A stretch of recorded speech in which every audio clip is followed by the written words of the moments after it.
Let's begin. As for our session 2, the collaboration among the public, private, and people sector in addressing disparity, challenges, and pathway to success. The collaboration among the public, private, and people sectors in addressing disparity can lead to innovation solutions, comprehensive policy framework, and sustainable developments. Initiatives that address inequality and promote inclusive growth and social equality. We will explore these issues in this sessions. Ladies and gentlemen, to moderate this session, may I please give a warm welcome to our moderators, Professor Dr. Yusre Bandar, School of Management at Asian Institute of Technology, AIT. Please welcome him on the stage once again.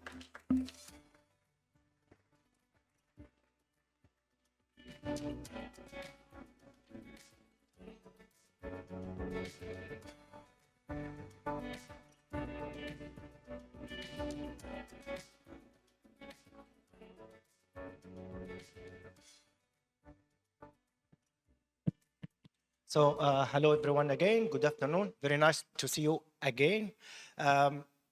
Today, now we will have our second session and it will be focusing on the collaboration among the public, private and the people sector. This session is extremely important because in order for any nation to succeed, to grow, you need those different sectors to come together, to work together nicely. Unfortunately, this is not always the case. Each has some different maybe objectives, sometimes in line with each other, sometimes opposing each other, and this may harm nation buildings. So in this session today, we will be identifying the obstacles, challenges, difficulties we face when we try to bring those different diverse sectors together. We will also try to propose solutions, maybe policies, maybe mechanisms, how to make it happen, how can we make those different groups to actually work nicely together. To discuss this issue, we have a distinguished group of panelists, each with wealth of experience, unique insight, and I'm really happy to welcome His Excellency, Mr. Otaka Masato, Ambassador of Japan to Thailand. Thank you very much. Please, yes. Thank you. I would like also to welcome Mr. Danju, International Consultant, member of the Investment Committee for Trust Asia, expert of European Commission. Welcome, sir. I would like also to welcome Priyos Patraward, Managing Director of the Equitable Education Fund, Thailand.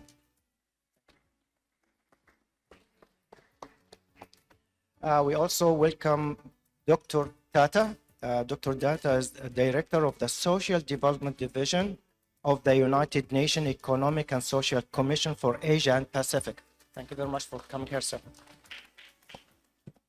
Last but not least, we would like to welcome Mr. Mathur, Regional Director for UNEP's Asia Region and United Nations Office for Project Services. Thank you very much. Thank you very much for being. Please, you have a seat, please. So I would like to explain the structure, how this session is going to take place. We will have two rounds. In the first round, we try to discuss the obstacle. I don't want to use the word problems, but we are talking about obstacles, difficulties, challenges we face when try to bring those diverse three groups, people, private sector, public sector.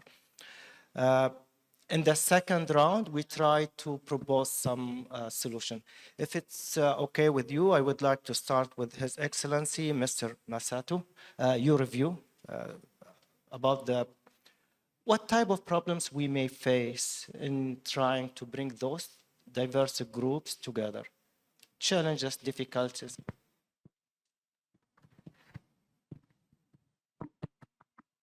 Good afternoon, ladies and gentlemen. It's a pleasure to be here. My name is Otaka. I'm the ambassador to Japan, and been here for about 3 months. But I was here for about 3.5 years, 12 years ago, when a lot of things happened in Thailand.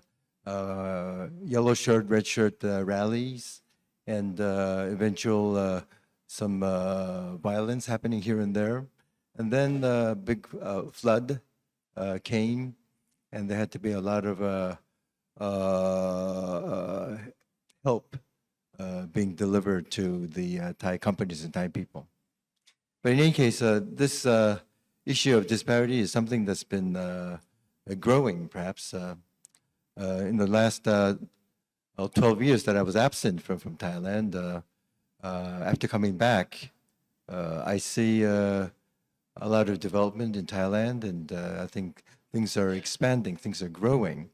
But I think I do get the sense that this disparity seems to be growing. And I think it applies everywhere around the world. Before going into this, how the private sector, the government sector, and others can work together, this issue of disparities is a very deep one. And of course, this is something that the humanity has always been struggling with. And if you look at the history, they try to arrive at one solution, maybe about 100 years ago, when the Bolsheviks had their revolution in Russia and tried to bring equality by changing the whole system. And that was done by mobilization of a lot of people, the working class and the peasants in Russia at that time. And they were so powerful enough to actually remove the whole system and replace it with a very new one. I don't think we're in a time where we realistically talk about these things. But I think it's also important that mobilization of people, the will of the people to do something about things, is very important. Today, private sector and government sector and other sectors, business sectors, they are very relevant. But I think the issue of disparity is something that the government has to deal with, and it's a political issue as well. And it has to be discussed in a national arena or the parliament or amongst the politicians to arrive at a conclusion what you want to do. And of course, we cannot go bring socialism or communism to Thailand, but there are things that we can do. For instance, the tax system, whether there's a progressive tax system or not, or how inheritance can be dealt with in terms of tax, whether you will be taxed or not after inheriting your parents' assets. That's one system that deals with disparity. Another one would be distribution of wealth, and that would be between the business sector and perhaps the labor, the distribution of wealth in terms of wage level. This is something that we're beginning to see around the world, and even in Japan, the Japanese company is requesting the Japanese companies to distribute as much wealth as possible to the working sector. And it's beginning to happen step by step. But I think in that sense, the private sector would have to cooperate in order to make this happen. There's no means of making it compulsory for the private sector to actually do this. And so it's basically on a voluntary basis. So this is one of the challenges. The government does not have the power to make things happen just like that by instructing others. We need the cooperation of the private sector. And this is one example. Another measure that would be important would be the education system, of course. And in the long run, in order for people to climb up the social ladder, you need the education system that would be available to everybody, and that would be high quality enough at all levels, and you do not have to be rich in order to get good education. And this is not an easy task for any government, but this is something that the government has to do with all its might to make it happen. But it hasn't really happened so much. In countries where there's conflict or where there's serious political issues in other areas, it's difficult for the government to concentrate on the social issues. And just before coming to Thailand, I was in Hungary. Hungary seems to be a peaceful place, but they have their own unique system in which the government which is a populist, controlled under a populist party, is able to sort of manipulate information, and they are able to get the attention of the people away from social issues. And they put a lot of money and energy into that instead of focusing more on the educational system or the medical public health system or other things that can actually help people. So I think transparency is one important thing, and stability in the system is another thing that could make the government concentrate on these social issues. But in addition to that, of course, the private sector can help. We, the Embassy of Japan or the Japanese government, try to reach out to those in need. In Thailand, for instance, we have this scheme called grassroots grant system, in which Thai NGOs can apply, and they could ask for grants for specific programs or projects. And the amount is not that big, about 1 to 1.5 million baht for one project or program. But still, if we can find if there are NGOs that can submit and make requests to the Japanese government or the embassy for assistance, financial assistance, to help the ones in need in their communities, we would be more than happy to do so. We have about 7, 8, 9 cases per year. And it's not easy, but we do execute it every year. The problem with that is that it's not easy to find the NGOs. Public and private sector collaboration is necessary, and this is one form of it. But to identify NGOs that are serious enough and that are capable enough to put together programs, it's not easy.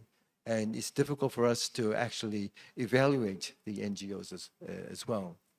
So even if we try to mobilize the private sector, this is not an easy task. When you talk about mobilizing the private sector, there are other issues that's a little bit easier. For instance, the environmental issues.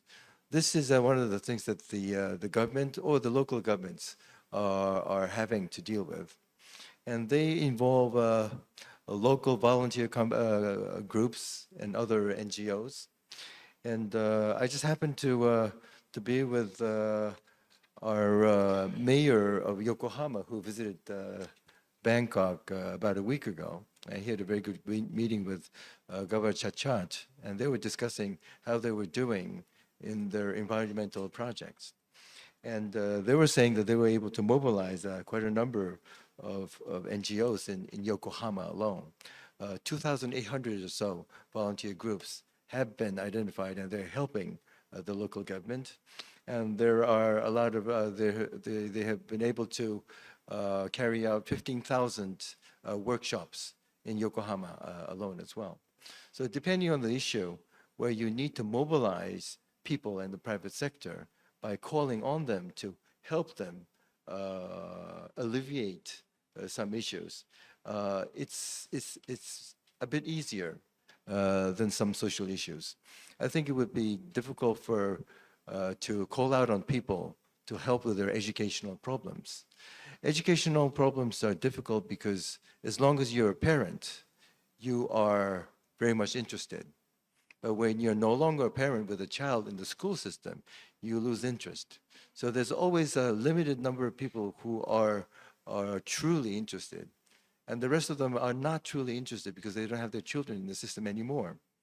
With the environment system, this issue will be there, and it will be relevant for quite a big population. And it's relatively easy compared to the other social issues to get the people mobilized. So depending on the issues, it is possible to mobilize people. But on the issue of disparity, this is not the case, I'm afraid. And maybe I've spoken enough, so I'll stop right here. Thank you. Thank you very much, Mr. Ambassador, for your input. So I try to come up with few points. You start nicely talking about something happened 100 years ago in Russia.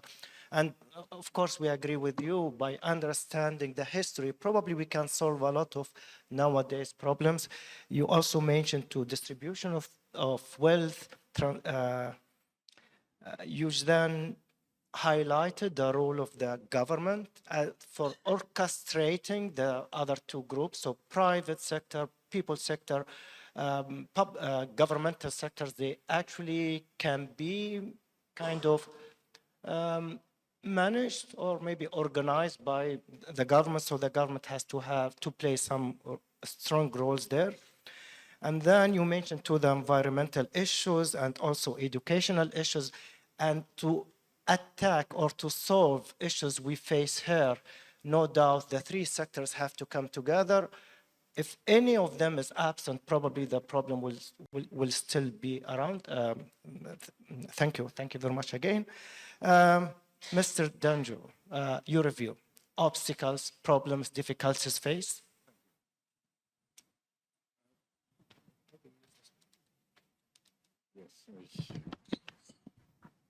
Thank you. I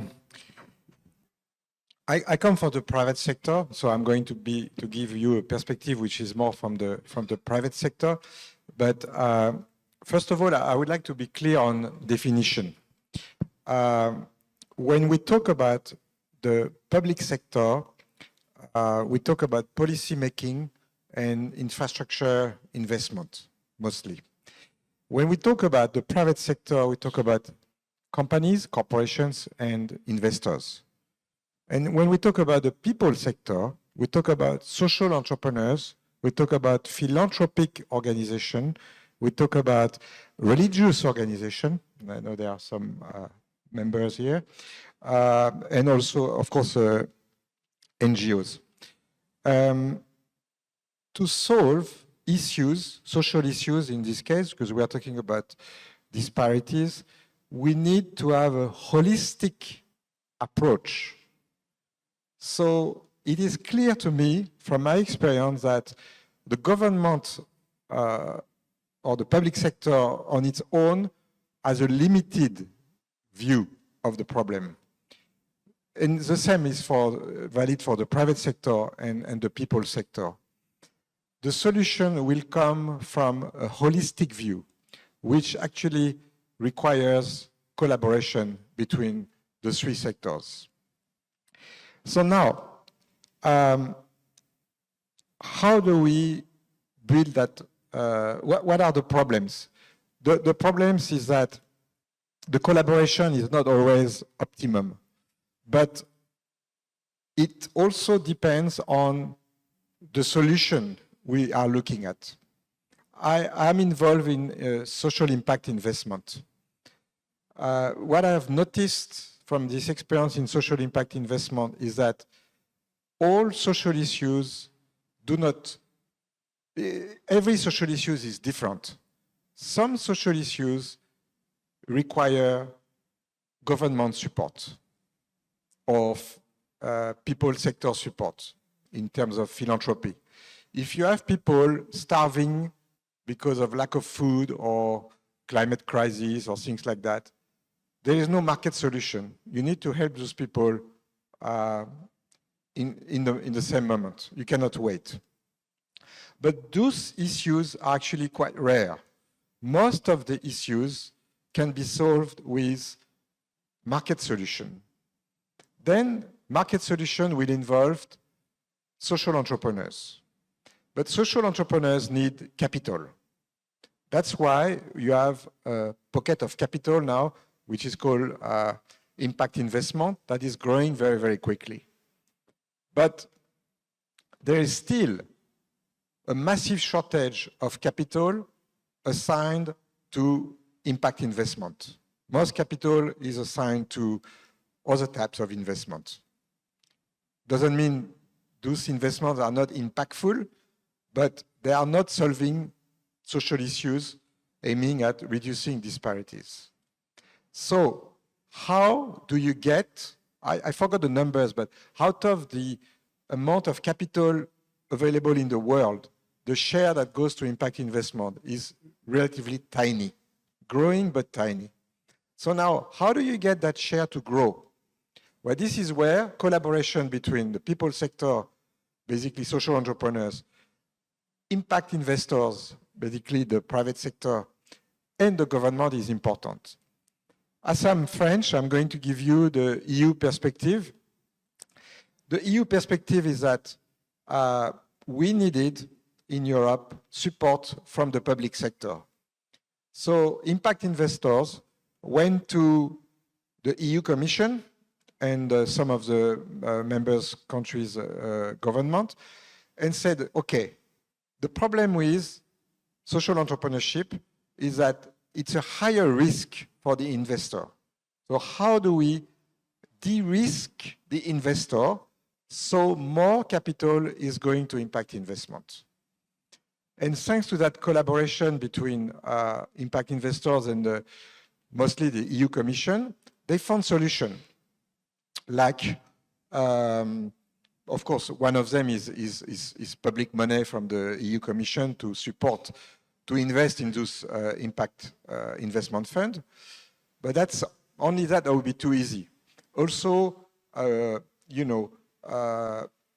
guarantees on, let's say, the first loss. Let's say for the first 25% loss, you have a guarantee, or changing the regulation so you can have evergreen fund, so fund that never, close, but is always, so there is long term. So basically, by trying to answer the issue of what does social entrepreneurship needs in terms of type of investors. They need investors who can wait a longer time than normal investors. So for that, the public sector in Europe created policies that support that. Second hurdle, those investors want some de-risking. So some de-risking policy were put in place. And of course, in order to, and then the last solution that was worked out, at the G7 in the UK some years ago, it was decided by the head of state at that event that they will fund an organization called the GSG that will basically promote the ecosystem among all the stakeholders. So that's another very interesting element of public policy, which is ecosystem promotion. Basically, and I know specifically the representative of the GSG group here for Thailand, and what that person does is basically to meet the Thai government, to meet the Thai investors, to meet the Thai social entrepreneurs, and make sure that the proper ecosystem is built so everybody work together. So this is a last example for me on how this public, private, and people collaboration can actually give results. And the way they do that in concrete terms is they create a local advisory committee. So there is now in Thailand a local advisory committee that brings together the people, private and public sectors, to basically advise on how to move Thailand toward becoming an impact investment country and move more capital to that asset class. So that's what I want to say for now. So let me move on to the next session. Thank you for inviting me for the second time here.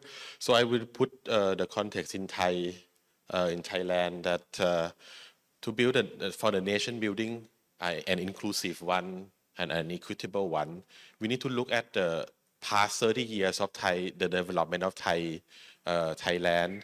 I think we have an aspiration to become like Japan one day, a high-income country.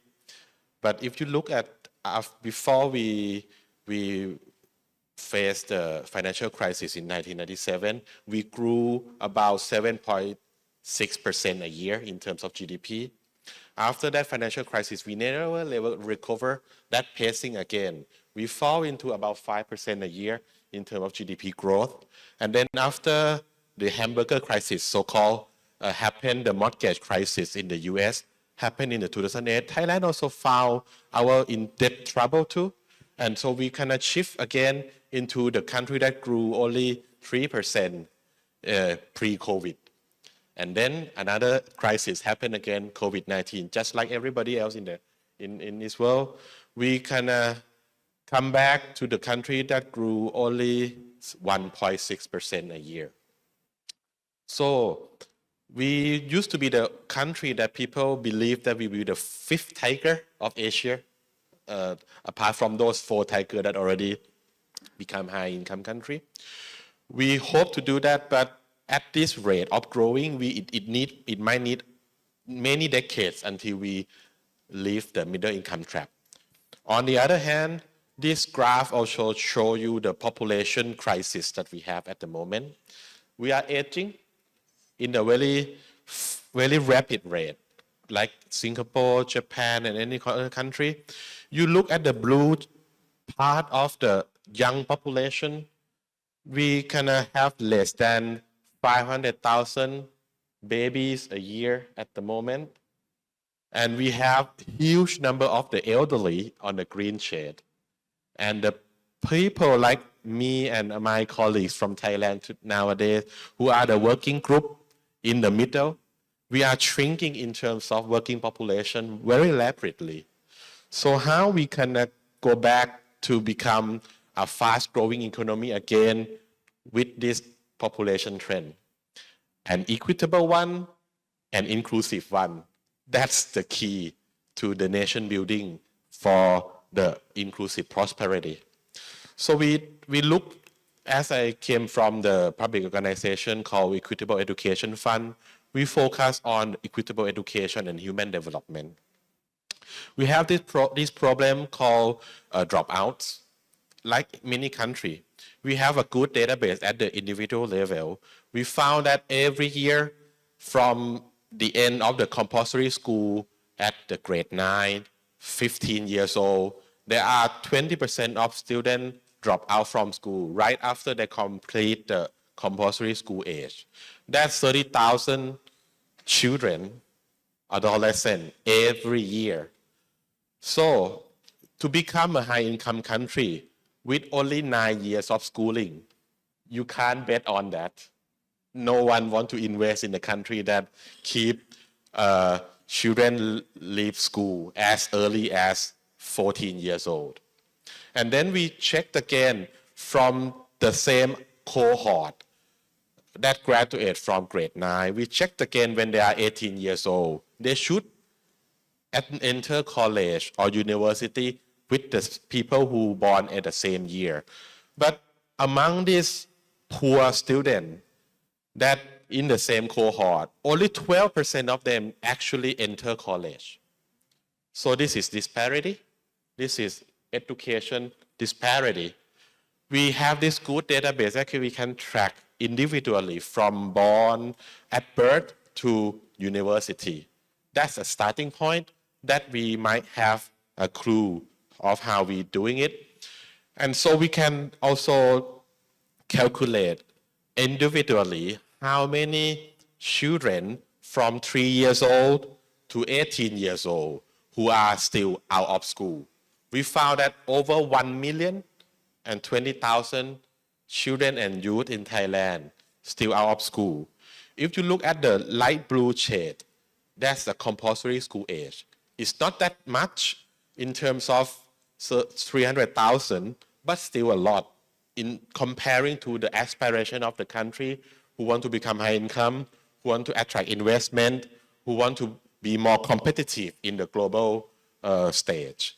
So this is a starting point that we try to calculate with the UNESCO, and thanks from, I think, Japan also finance this kind of program, try to calculate the economic cost of these out-of-school children, and we found that over 200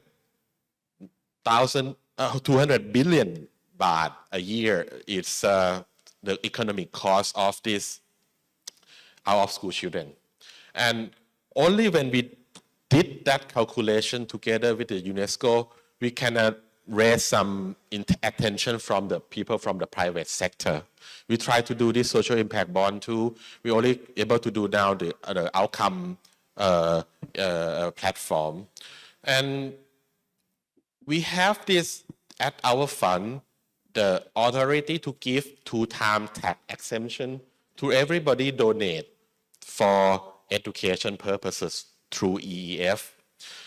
We asked from the Ministry of Finance how many exactly people actually donate for education.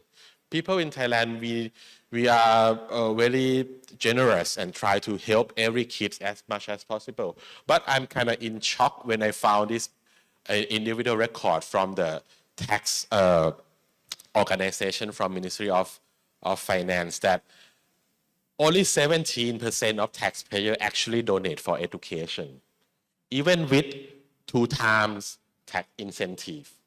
That's a lot of people that can donate more for education. But what else they spend that donation to is for the, apologize for the monk, is to the temple, sir. The people actually donate more to the temple, more to other kind of charity, but less on education comparatively. So we try to understand in terms, when we break down into the income brackets, the richest people donate less than the middle class. If you look at this diagram from Ministry of Finance, people who earn more than 5 million baht a year donate proportionally less than people who earn 2 million baht to 5 million baht, and people who earn 1 million baht to 2 million baht. What happens here? This is something that this is very new. We just discovered this a couple of months ago after our data analysis. So we want to know more what actually behind this decision making when they file their tax claim and everything else. Look on the other side, that's the individual. Now on the corporate side, we have also the incentive for tax. For every corporate that earn and need to pay tax, they can donate up to 2% of the pre-tax income to education and other things. But from the data, show that they only donate 0.2% or 1/10 of what they can do. So when we talked about public-private partnership, this is something that we can do much more in the future. And we need to start to understand what is behind this kind of decision. Is it because of what economists said about asymmetric information? They don't know how whether the money will go and reach the poorest kids, the right school, the right teacher. That's why they're kind of reluctant a bit and not filling the form and try to donate. Or they couldn't find a suitable NGO partners or anybody else who can help them do the CSR in a more effective way. So this is the state of the situation in my first round. And then when I come back, I can explain more about how we work with the Stock Exchange of Thailand and any national agencies to try to make use of this insight to make a difference in the next round. Thank you so much. Thank you. Thank you, Mr. Moderator. I'd like to kind of acknowledge the extreme importance of this topic to the topic of nation building based on SCAP research in the Asia Pacific region. Perhaps the biggest threat to social cohesion and building strong cohesive nations is perhaps inequality. And also in terms of building a kind of community of nations again, the biggest issue is inequality. I will try to stick to the time given and maybe follow the lead of other speakers, maybe to save time to even suggest some solutions as we go along. But I'm going to first phrase my response on looking at disparities in terms of three types of inequalities that we are looking at. First are inequalities of outcome, when we understand that is wealth and income. But equally important are inequalities of opportunity. What does that mean? Disparities in access to basic services, education, health services, sanitation, drinking water, which are clean energy, very, very important, and aligned to how our region is going to achieve the SDGs. And third, the unequal impact, the inequalities in terms of impact of disasters, of climate change, where certain groups are more impacted. So I'm going to look at these three. In the first round, let us look at the magnitude of what it is to understand the kind of threat we've posed. Our region is rightly lauded that you are the engine of global economic growth, and we have been. We have led the economic growth in the world, and countries in our region have been displaying very high rates of growth. But they have also, this has come with widening inequalities. Yes, poverty has been alleviated at rates unseen before, but it has come with very widening inequalities or disparities.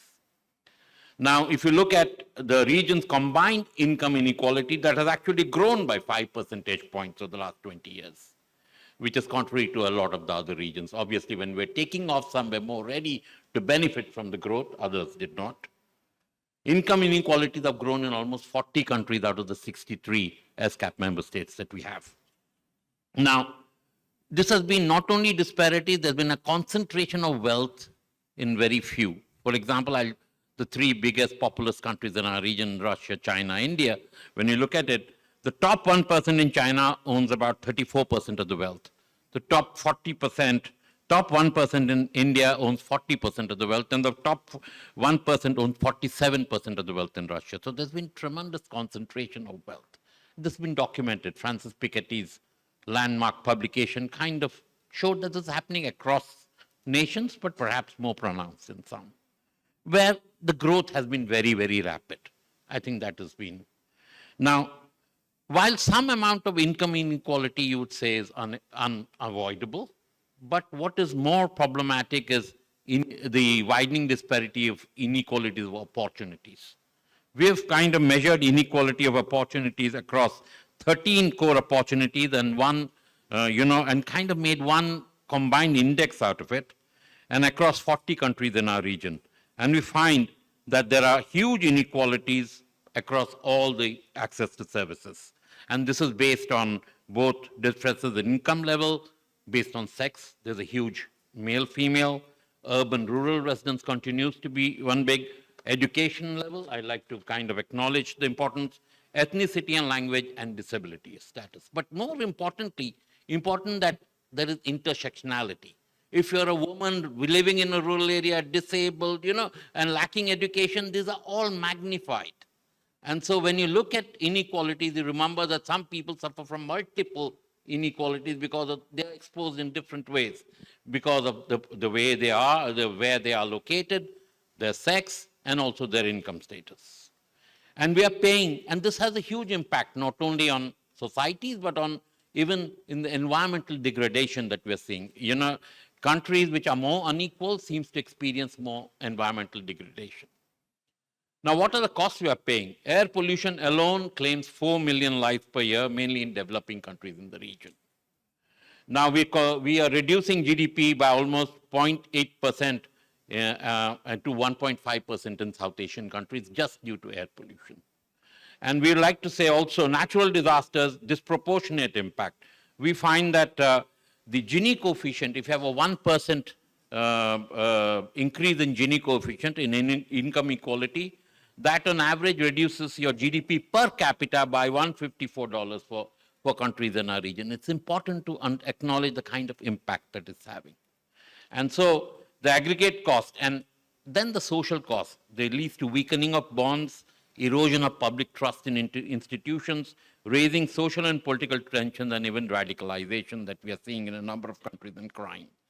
And especially when you're looking unequal patterns in land ownership, that in itself is leading to worsening environmental conditions. And also farmers, who are living there, or miners, are often left behind from national development plans. I will take the liberty of answering the fact that what are the solution? I don't think economic growth is the solution to all that we have. I think, like the ambassador pointed out and our previous speakers, there have to be a range of other policies. And I like to pick up on issues like strengthening social protection. We Yeah. will, we will We'll come cover in back the second to round? second Right. round for the solutions. Yes, thank you. So, Okay, I think a lot has been covered, but let me just cite a figure. 2.5 trillion is needed annually in terms of financing gap for development. That's a huge number. Official ODA globally is at about $170 million. But you can imagine, it's fraction. So where is this 2.5 trillion coming from, or going to come from? Mainly from private sector. So it shows the importance of the private sector for our future, for development, for bridging inequalities. Now, big question is, why is the private sector continuing to invest in areas where they have pretty much feeling comfortable? You know, why aren't they exploring new ventures, new countries? So this is something puzzling. Why? Well, we all know that the private sector likes to have a return with the lowest possible risk. And for venturing into new terrains, including for social impact investment, don't forget, the investor still wants a return. And they want a market return preferably. So social impact investment doesn't mean that they want a lower return. It's that maybe they're willing to wait longer and they want a benefit for the world. So what do we do in that case? Let me give you an example. It's always good to hear about examples. There, and I won't name the country, but this is an actual example which happened last year, where there were two investments made in the same area of that country for solar energy.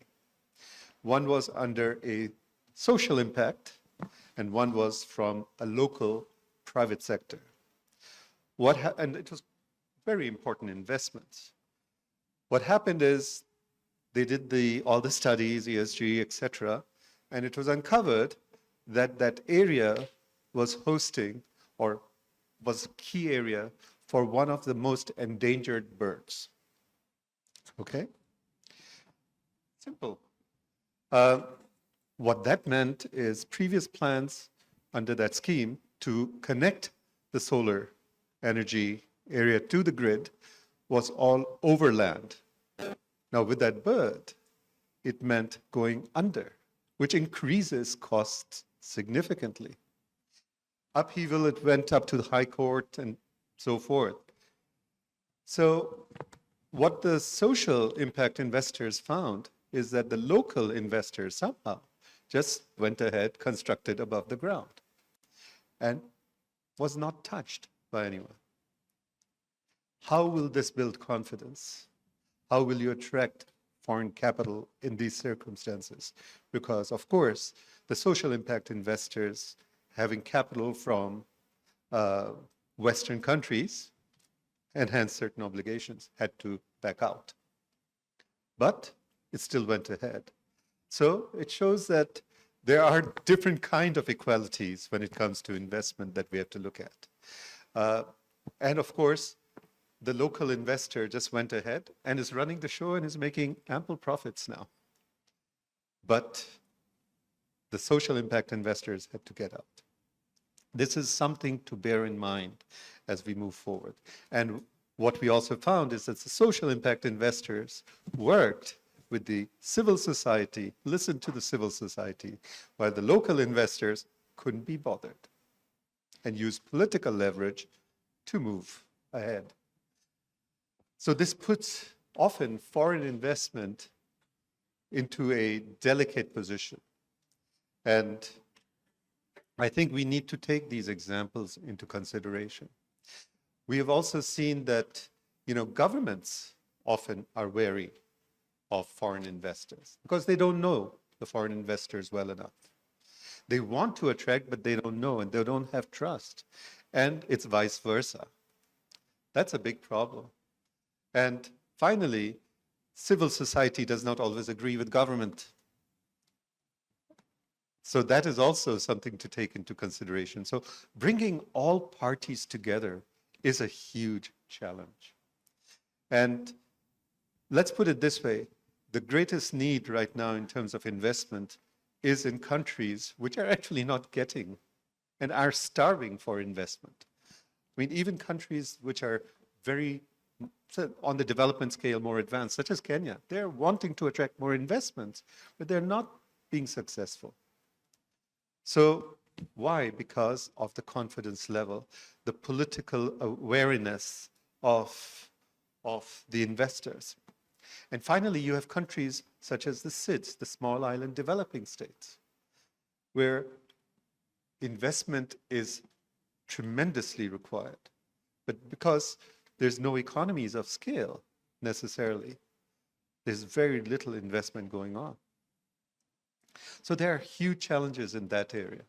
But there are also solutions, and I hope we get a chance to discuss the solutions as we move forward. Thank you. Thank you very much. Thank you very much for this. I will have 2 minutes just to give an overview about what we discussed so far, about the difficulties, the challenges to bring those different sectors together. So beside what Mr. Ambassador mentioned, also Monsieur Danjo mentioned too, some interesting point. You highlighted the holistic approach to solve the society problems, and to do that, no doubt, we need the three sectors to work together. You mentioned to the social impact, and you link it also to the entrepreneurial, social entrepreneurs. And I understand the importance of ecosystem you mentioned to solve this type of problems. Again, ecosystem require the three different sectors to come together. And then Dr. Krayus, you mentioned to aging society, you link it also to the importance of education for the underprivileged. And you highlighted the role of private and also the people. You mentioned to the donation, and I think this is somehow need to be highlighted also. Then Dr. Tata, yes, you mentioned to the climate change and its impact on the inequality, not just economically, but education and so on, those important issues. You mentioned to the social cost due to the inability to bring those three sectors together has a consequence on economy, on society. And then Mr. Mathur, you mentioned two also interesting points. You mentioned to the importance of private sector investments, but also you highlighted the risk associated. The return on investment may take forever, and something also captured my attention. You mentioned to private sector doesn't really always agree with the public sector, and I may add here, I think there is also lack of trust because the private see the public maybe a little bit more.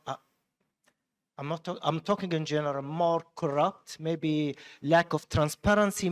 So they are kind of difficulty to actually bring them together. Now we are moving to our second round.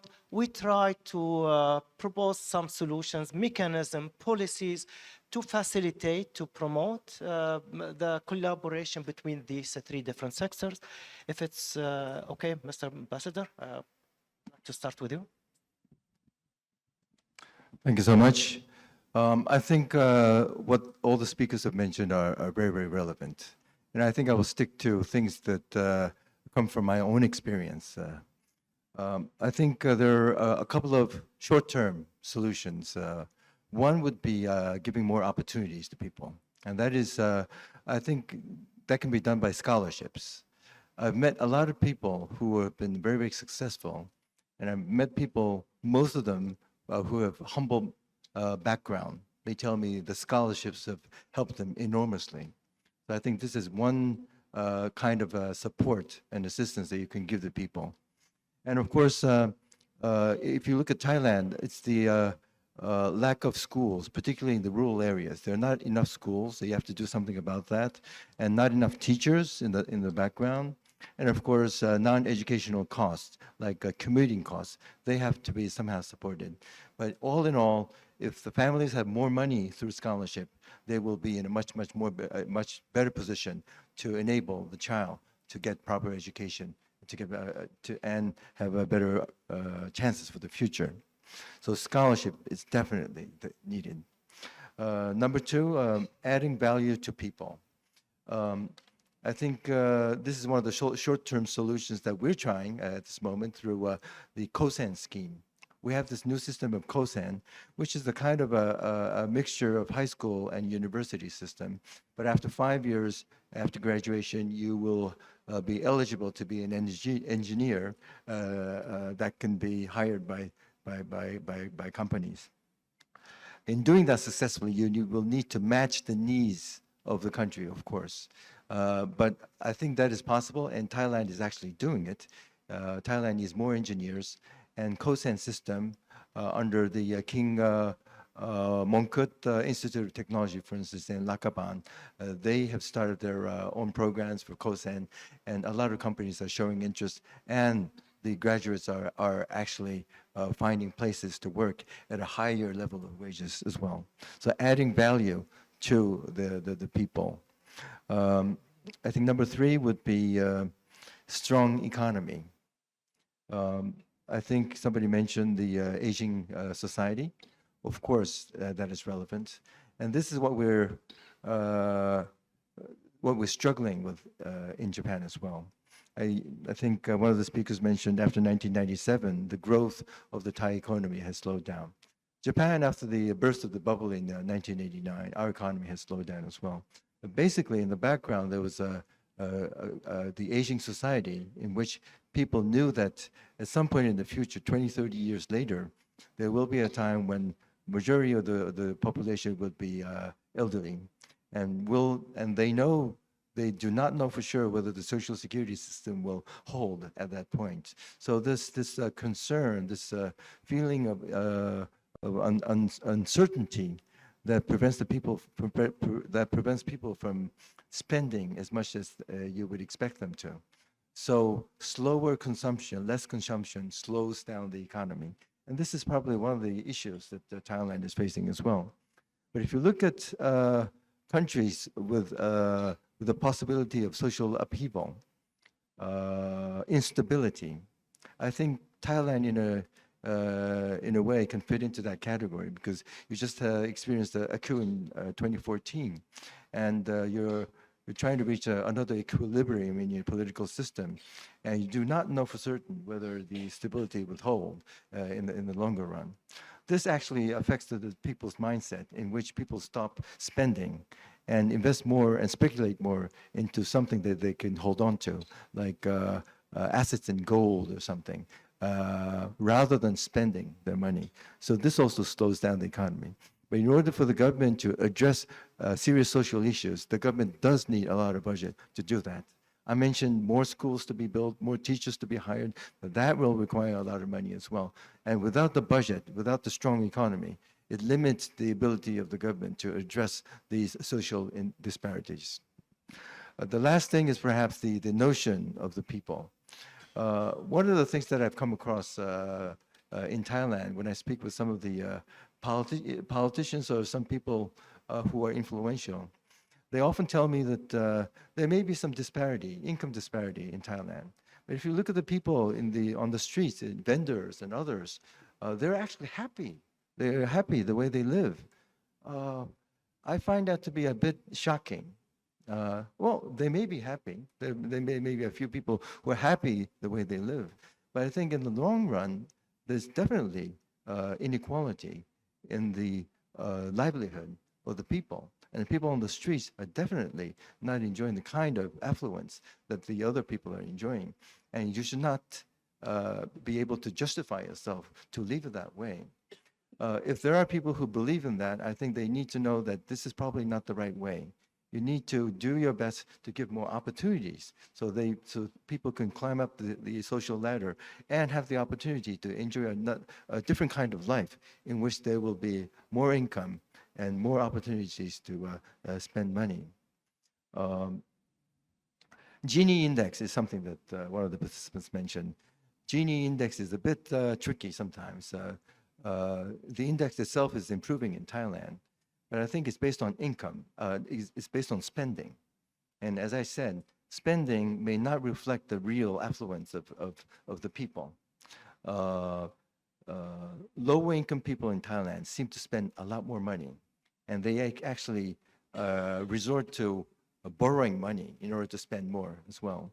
Whereas the more affluent population tend to spend less. So if you try to gauge the level of Gini index only by the spending itself, you will not get the true picture of what's happening in that country. Thank you. Thank you very much, Mr. Ambassador. Thank you. Mr. Donju, proposed solutions, policies, mechanisms. Well, the solution already exists. We need, I mean, people are smart. They have worked out the solutions. We just need more resources, more people to work at it. And the more resources means basically more capital. As one of the speakers said, yes, the investors want a return on capital and also obviously a return of capital. But I think if you build a proper ecosystem with de-risking mechanism, this is possible. Ambassador, I was talking about the education. I think what we see with scholarships is a lot of scholarships are going to train high-level people, whether actually the focus should be on vocational training.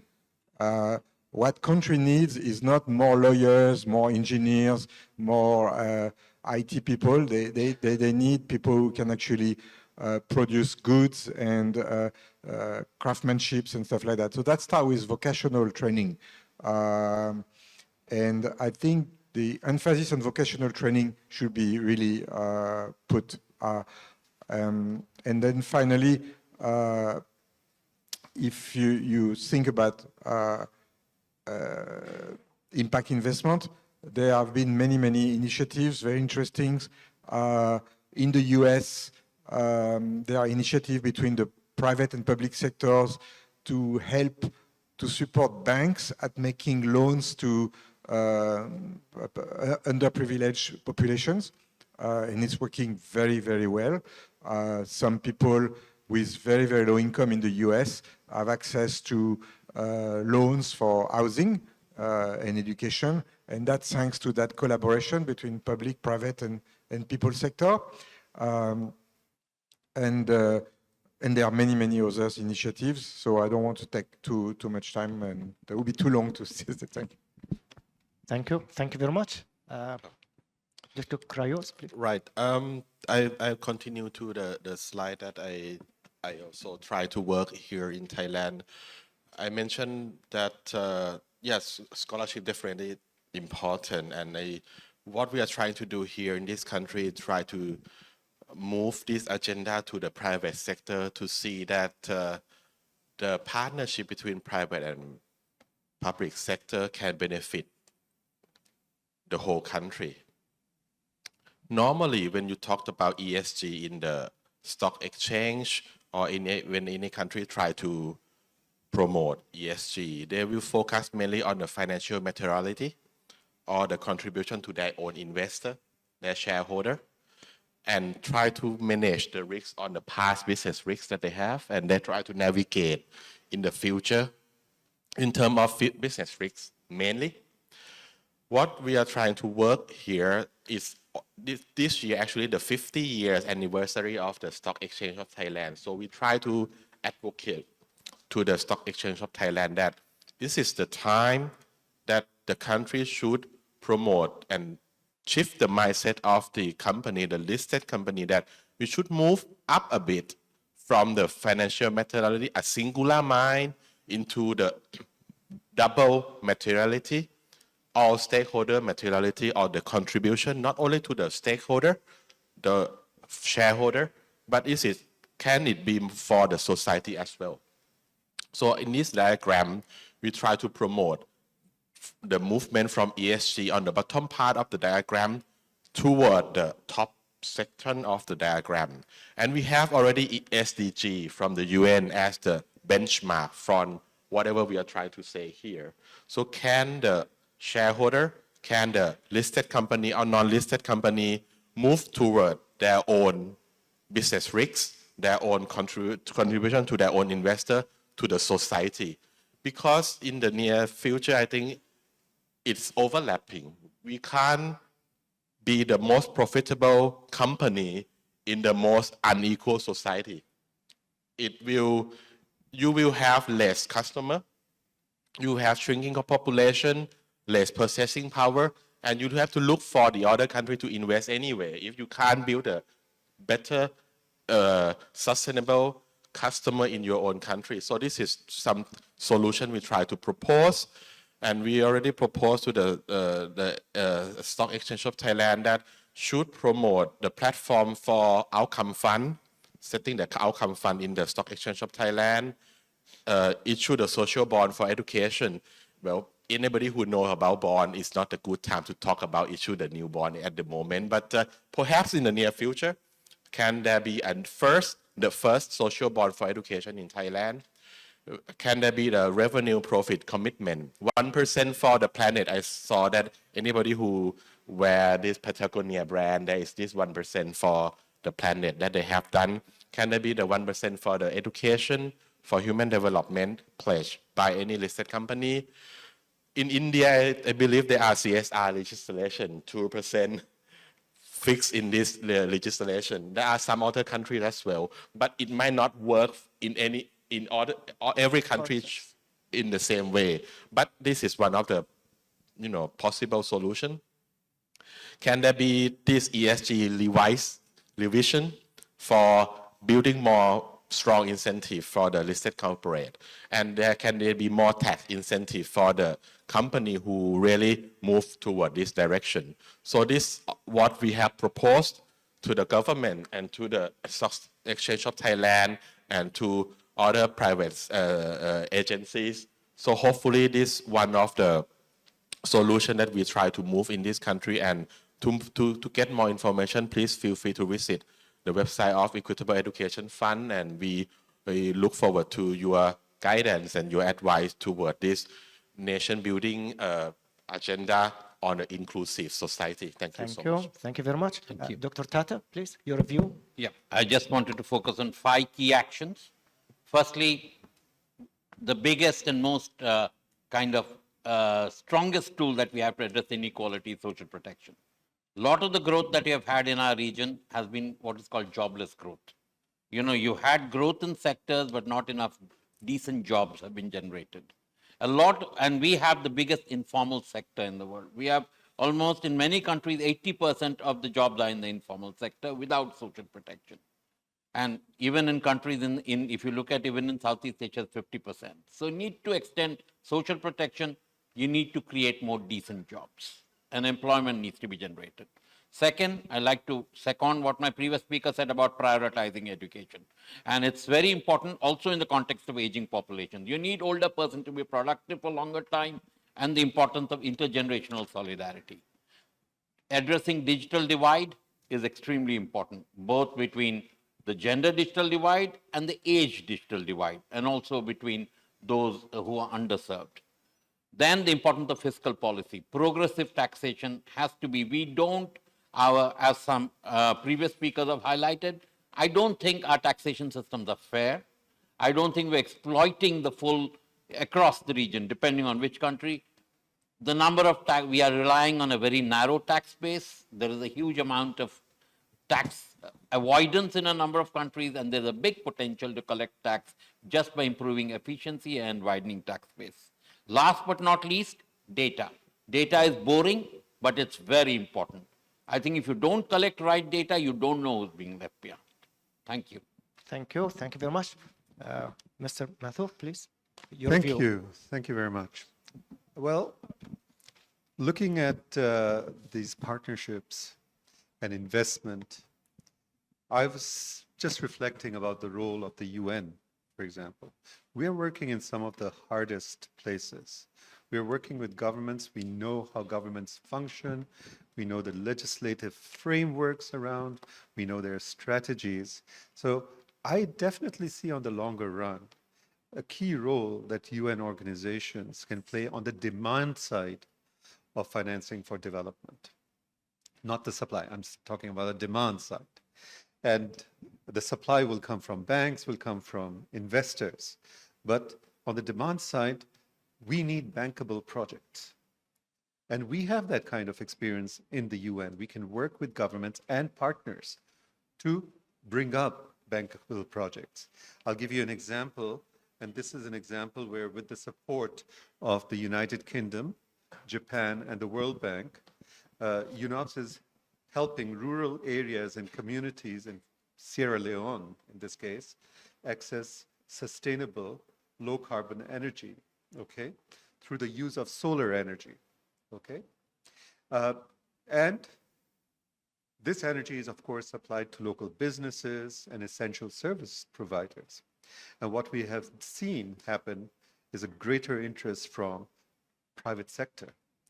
There actually, local private sector is being built up and taking over to enable this to continue as a co-investment.